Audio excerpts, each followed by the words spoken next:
Hello friends, welcome back to my channel. இன்றைக்கி ஈதோட vlog தான். எல்லாருக்குமே ஈத் முபாரக். வீடியோ ஸ்கிப் பண்ணாமல் கடைசி வரைக்கும் பாருங்கள், ரொம்ப இன்ட்ரெஸ்டிங்காக இருக்கும். அண்ட் சூப்பரான ரெசிபீஸ் எல்லாமே வந்து ஆட் பண்ணியிருக்கேன்.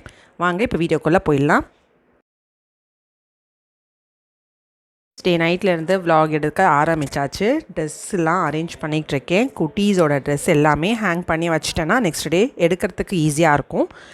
அதுக்கப்புறமா பார்த்தீங்கன்னா என்னோடய ட்ரெஸ் ஆக்சுவலி இவங்களது நான் அங்கேருந்தே பர்ச்சேஸ் பண்ணிட்டு வந்துட்டேன். என்னோடய குர்த்தி மட்டும் இங்கே ஆன்லைனில் பர்ச்சேஸ் பண்ணேன்.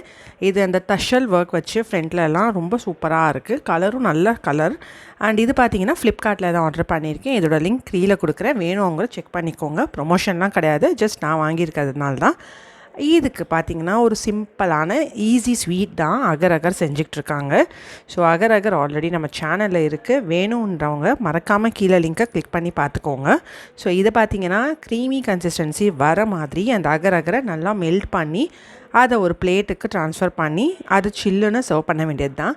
ஸோ முன்னாடியே ப்ரிப்பேர் பண்ணி வச்சுட்டா அடுத்த நாள் வந்து பக்ரீத் அப்போது ஒர்க் இருக்கும். ஸோ அதை பண்ணுறதுக்கு கரெக்டாக இருக்கும். அதனால தான் ப்ரீவியஸே ப்ரிப்பேர் பண்ணி வச்சாச்சு.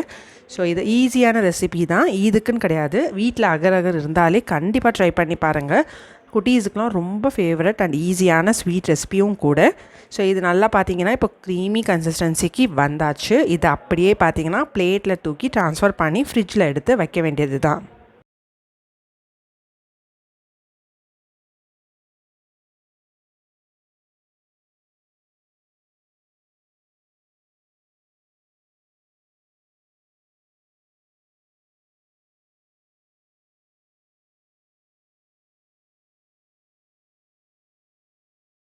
நெக்ஸ்ட் டேயோட ஈத் டே மார்னிங் 6:30க்கே vlog எடுத்துட்டேன். ஸோ இப்போ பார்த்தீங்கன்னா ஃபஸ்ட்டு ஈத் ப்ரேயர் செஞ்சிடலான்னு.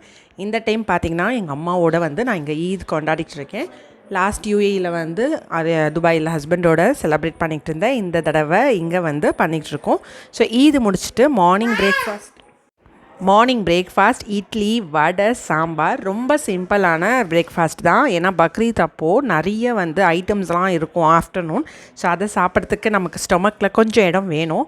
அதுக்காக பிரேக்ஃபாஸ்ட் பார்த்திங்கன்னா ரொம்ப சிம்பிளாக தான் முடிச்சாச்சு. ஸோ பிரேக்ஃபாஸ்ட் முடிச்சுட்டு மட்டன்லாம் வந்திருக்கும். ஸோ இது எல்லாமே பார்த்திங்கன்னா டிஸ்ட்ரிபியூட் பண்ணுறதுக்கு கரெக்டாக இருக்கும். பக்ரீத் அப்படின்னா வந்து ஆடெல்லாம் வெட்டி டிஸ்ட்ரிபியூட் பண்ணுறது தான் கண்டிப்பாக எல்லாேருக்கும் தெரிஞ்சிருக்கும்னு நினைக்கிறேன். ஸோ அதை தான் உட்காந்து எங்கள் அம்மாவும் அப்பாவும் எல்லாமே மிக்ஸ் பண்ணி கொடுத்துட்ருக்காங்க. ஸோ கொடுக்கறதுக்கு ஸ்டார்ட் பண்ணியாச்சு. பாதி கொடுத்துட்டு கொஞ்சமாக பார்த்திங்கன்னா வீட்டுக்கு எடுத்து வச்சு அதை மதியானம் லஞ்சுக்கு ப்ரிப்பேர் பண்ண வேண்டியது தான். ஸோ இப்போ பார்த்திங்கன்னா எல்லாமே முடிச்சாச்சு. லஞ்சுக்கு நான் இன்றைக்கி அந்த இன்னர் பார்ட்ஸான கிட்னி, மண்ணீரெல்லாம் வறுக்க போகிறேன். அதுக்கு குக்கரில் ஆயில் கொஞ்சம் ஆட் பண்ணிக்கோங்க. இதில் பார்த்திங்கன்னா மசாலா பெப்பர், கொஞ்சமாக மஞ்சள் தூள், மிளகாத்தூள், இஞ்சி பூண்டு பேஸ்ட், உப்பு, அவ்வளோதான். வெங்காயம் தக்காளி எதுவுமே வேண்டாம். ஜஸ்ட் அப்படியே எண்ணெயில் ஒரு 2 செகண்ட்ஸ் வறுத்துட்டு தேவையான அளவு தண்ணி ஆட் பண்ணி அதை குக்கரில் ஒரு 2 விசில் போட்டு எடுத்துருங்க. அதுக்கப்புறமா தண்ணி இருக்கிறத ட்ரை பண்ணி சுக்காவாக ஃப்ரை பண்ண வேண்டியது தான். டேஸ்ட்டு அல்டிமேட்டாக இருக்கும். வறுக்கும்போது ஸ்மெல் ரொம்ப சூப்பராக வரும். கண்டிப்பாக ட்ரை பண்ணி பாருங்கள், நீங்கள் சாப்பிடுவீங்க அப்படின்னா.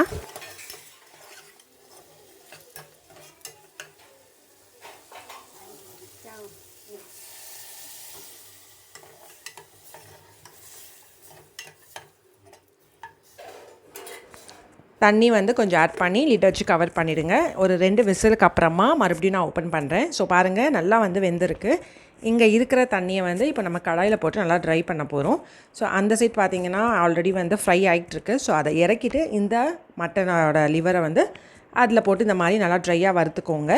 இப்போது மத்தியானத்துக்கு ஸ்பெஷலான மட்டன் பிரியாணி தான். ஸோ அம்மா தான் ரெடி பண்ணிகிட்ருக்காங்க. ஸோ வெங்காயத்தை கட் பண்ணி அவங்க ஸ்டைலில் அவங்க துருவி தான் செய்வாங்க. ஸோ இந்த மாதிரி நல்லா கட்டர் வச்சு துருவிக்கோங்க. தின் ஸ்லைசஸில் துருவினீங்க அப்படின்னா அந்த வதக்கும் போது ரொம்ப சூப்பராகிடும். ஸோ இப்போ கொஞ்சம் கடாயில் எண்ணெயை விட்டு கரம் மசாலாஸ் எல்லாம் ஆட் பண்ணியிருக்காங்க. இதுக்கப்புறமா கரம் மசாலாவோட ஃப்ளேவர் வந்ததுக்கப்புறமா நம்ம துருவி வச்சுருக்கிற அந்த வெங்காயம் இப்போ சேர்த்துக்கோங்க.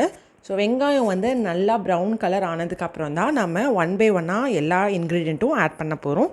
ஆல்ரெடி பிரியாணி ரெசிபீஸ் நிறைய நம்ம சேனலில் அப்லோட் பண்ணியிருக்கேன். பார்க்கணும் அப்படின்னா செக் பண்ணி பார்த்துக்கோங்க. இது அம்மா ஸ்பெஷலான மட்டன் பிரியாணி தான். ஸோ இந்த ரெசிபியும் வந்து இதோட நான் ஆட் பண்ணியிருக்கேன். அப்படியே பார்த்து நீங்கள் கண்டிப்பாக ட்ரை பண்ணி பாருங்கள். இப்போ ஆனியன் இந்த மாதிரி நல்லா ஃப்ரை ஆகிடுச்சு. இப்போ இஞ்சி பூண்டு பேஸ்ட் பார்த்திங்கன்னா ஒரு 2லேருந்து 3 ஸ்பூன் வரைக்கும் ஆட் பண்ணிக்கோங்க. இவங்க வந்து புதினா கொத்தமல்லி இதுக்கப்புறமா ஆட் பண்ணிவிடுவாங்க. ஸோ இதுக்கப்புறமா இதை நல்லா வந்து மிக்ஸ் பண்ணிக்கோங்க. அந்த ஆனியன் வதக்கும் போதே அந்த புதினா கொத்தமல்லி நீங்கள் வதக்குனீங்க அப்படின்னா ஃப்ளேவர் வந்து அதிலே செமையாக இறங்கிடும். ஸோ டேஸ்ட்டும் வந்து ரொம்ப நல்லாயிருக்கும். இதுக்கப்புறமா மட்டனும் ஆட் பண்ணிக்கோங்க. ஸோ குர்பானி கொடுத்த மட்டன் வந்து ஃப்ளேவர் ரொம்ப நல்லாயிருக்கும். ஸோ அதை தான் இப்போ இதோட ஆட் பண்ணி நல்லா வந்து ஃப்ரை ஆகிட்டுருக்கு. ஸோ இது நல்லா வந்து ஒரு 2 நிமிஷத்துலேருந்து 3 நிமிஷம் வரைக்கும் ஃப்ரை பண்ணிக்கிட்டே இருங்க. அதுக்கப்புறமா நம்ம என்ன இன்க்ரீடியன்ட் ஆட் பண்ணுறதுன்னு பார்த்துருவோம். இப்போது இது கூட தக்காளியை வந்து நல்லா தின் ஸ்லைசஸாக கட் பண்ணியிருக்காங்க. நல்லா வந்து மிக்ஸ் பண்ணிக்கோங்க. இப்போ இதில் பார்த்திங்கன்னா மஞ்சள் தூள், கரம் மசாலா, அதுக்கப்புறமா உப்பு, ரெட் சில்லி பவுடர், மிளகாய் தூளை வந்து தேவையான அளவுக்கு ஆட் பண்ணிக்கோங்க. ஸோ அதை ஆட் பண்ணும்போது நான் வந்து ஆக்சுவலி ஸ்கிப் பண்ணிட்டேன் அந்த கிளிப்பை எடுக்கிறதுக்கு. ஸோ அதனால் அதை நான் வந்து உங்கள்கிட்ட சொல்லியிருக்கேன். அண்ட் அந்த இன்க்ரீடியன்ட் வந்து எவ்வளோ மெஷர்மெண்ட்டுன்னு கூட கீழே டிஸ்கிரிப்ஷனில் கொடுக்குறேன், செக் பண்ணி பார்த்துக்கோங்க.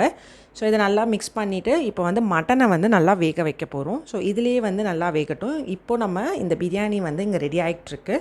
அண்ட் இதுக்கு சைட் டிஷ் வந்து இன்றைக்கி பார்த்திங்கன்னா மட்டன் ஃப்ரை தான் வந்து ரெடி பண்ண போகிறோம். ஃபர்ஸ்ட் இதை முடிச்சுட்டு அதுக்கப்புறமா அந்த ரெசிபிக்கு போகலாம். ஸோ தக்காளி நல்லா உடைச்சிட்டு சேர்த்துக்கோங்க. அரிசி வந்து ஊற வச்சுக்கணும். மட்டன் வேகிற டைம் அரிசி ஊறினா போதும். ஸோ ஒரு 20 நிமிஷம் வந்து அரிசி ஊறினா போதும். அதுக்கு மேலே ஊற வைக்க வேண்டாம். அதுக்கு மேலே ஊற வச்சிங்கன்னா அப்புறம் ரைஸ் வந்து குழஞ்சிடும். மட்டன் பார்த்திங்கன்னா குக்கர்லேயே வந்து நீங்கள் வேக வச்சு கூட எடுத்துக்கோங்க. இல்லைனா இந்த மாதிரி பாத்திரத்தில் நீங்கள் வேக வச்சு கூட எடுத்துக்கோங்க. அந்த மட்டனும் வந்து நல்லாயிருக்கும். ஆக்சுவலி நல்லா வந்து வெந்துடுச்சு. இப்போது ரைஸ் வந்து தம் வைக்க போகிறாங்க. ஸோ அரிசியெல்லாம் ஆட் பண்ணிக்கோங்க. அதை இப்போ வந்து டிஸ்டர்ப் பண்ண வேண்டாம். இப்போது மட்டனுக்கு பார்த்திங்கன்னா தக்காளி, மசாலாஸ் எல்லாமே ஆட் பண்ணியிருக்காங்க. ஸோ இது வந்து நான் டீட்டெயில்டாக இன்னொரு நாள் இந்த ரெசிபி ஷேர் பண்ணுறேன். இப்போ ஃபுல்லாக ஷேர் பண்ணோம் அப்படின்னா வீடியோ ரொம்ப லென்த் ஆகிடும். ஸோ அதனால் நான் ஜஸ்ட் கட் ஷார்ட் பண்ணி உங்களுக்கு ஆட் பண்ணியிருக்கேன். மட்டனை வந்து குக்கரில் தான் வேக வச்சு எடுக்க போகிறோம். மசாலாஸ் நல்லா வந்து வேக வச்சுக்கோங்க. வெந்ததுக்கப்புறமா இந்த மாதிரி தண்ணி விட்டு கன்சிஸ்டன்சியில் வரும். கடைசியாக இதுக்கு மேலே பார்த்தீங்கன்னா கொஞ்சமாக லெமன் வந்து ஸ்க்வீஸ் பண்ணி சேர்த்துக்கோங்க. உப்பு காரம்லாம் கரெக்டாக இருக்கான்னு செக் பண்ணிக்கோங்க. இன்கேஸ் நிறைய காரம் செக் வேணும் அப்படின்னா நீங்கள் பெப்பரும் ஆட் பண்ணிக்கோங்க. ஸோ நான் சொன்ன மாதிரி இன்னொரு நாள் இந்த ரெசிபி ஷேர் பண்ணுறேன். ஃபைனலாக பிரியாணி வந்து ரெடி ஆகிடுச்சு. ஸோ இப்போது எடுத்து வச்சு லஞ்சு சாப்பிட வேண்டியது தான்.